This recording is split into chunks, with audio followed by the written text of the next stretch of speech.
ധനമന്ത്രി നിർമ്മല സീതാരാമന്റെ ഭർത്താവ് പറകാല പ്രഭാകർ ഏതാനും നാളുകൾക്ക് മുമ്പ് പറഞ്ഞിരുന്നു, ഇപ്രാവശ്യവും നരേന്ദ്രമോദി തിരഞ്ഞെടുക്കപ്പെട്ടാൽ പിന്നീട് രാജ്യത്ത് ഇലക്ഷൻ ഉണ്ടാവുകയില്ല എന്ന്. അപ്പോഴും പല ആളുകളും സംശയിച്ചിരുന്നു അങ്ങനെയൊക്കെ സംഭവിക്കുമോ എന്ന്.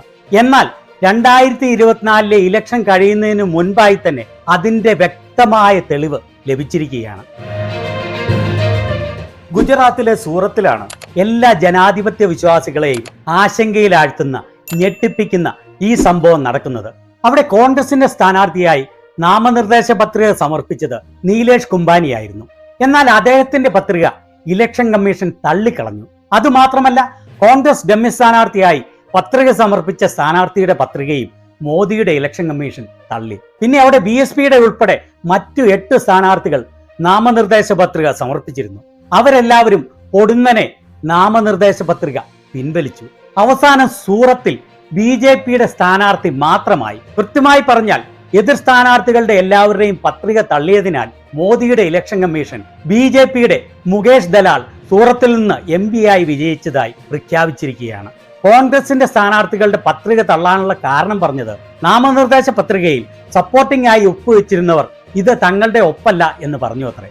എന്നാൽ അതിനുശേഷം ഈ ഒപ്പുവെച്ചവരെ കാണാതായിരിക്കുകയാണ്. കാരണം എന്താണെന്ന് എനിക്കും നിങ്ങൾക്കെല്ലാവർക്കും മനസ്സിലായി കാണുമല്ലോ. ഇനി ഇങ്ങനെയുള്ള നിരവധി കാര്യങ്ങൾ രാജ്യത്ത് നടക്കുമെന്ന് ഉറപ്പാണ്.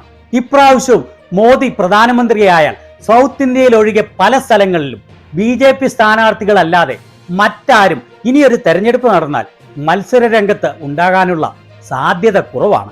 കോൺഗ്രസും മറ്റു പ്രതിപക്ഷ കക്ഷികളും ഈ അട്ടിമറിക്കെതിരെ ഇലക്ഷൻ കമ്മീഷനെയും സുപ്രീം കോടതിയെയും സമീപിക്കും എന്ന് പറഞ്ഞിട്ടുണ്ട്. പക്ഷേ ഇലക്ഷൻ കമ്മീഷനെ സമീപിക്കുന്നത് വെറുതെ സമയം മെനക്കെടുത്താം എന്നുള്ളതല്ലാതെ ഒരു പ്രയോജനവും ചെയ്യുകയില്ല എന്ന് ഇന്ത്യയിലെ എല്ലാ ജനങ്ങൾക്കും അറിയാം. സുപ്രീം കോടതിയിൽ എത്തിയാൽ പോലും എങ്ങനെയാകുമെന്ന് ആർക്കറിയാം. ചണ്ഡീഗഡ് മേയർ തെരഞ്ഞെടുപ്പിൽ നടത്തിയതുപോലെയുള്ള വ്യക്തമായ തെരഞ്ഞെടുപ്പ് അട്ടിമറിയാണ് സൂറത്തിൽ നടന്നിരിക്കുന്നത്. ഇനിയൊരു തെരഞ്ഞെടുപ്പ് രാജ്യത്തുണ്ടാകില്ല എന്ന് ധനമന്ത്രി നിർമ്മല സീതാരാമന്റെ ഭർത്താവ് പറകാല പ്രഭാകർ പറഞ്ഞതിനെ അന്വർത്ഥമാക്കുന്ന രീതിയിൽ സൂറത്തിൽ നടന്ന ഈ ഞെട്ടിപ്പിക്കുന്ന ഇലക്ഷൻ അട്ടിമറിയെക്കുറിച്ച് നിങ്ങളുടെ അഭിപ്രായം എന്താണ്?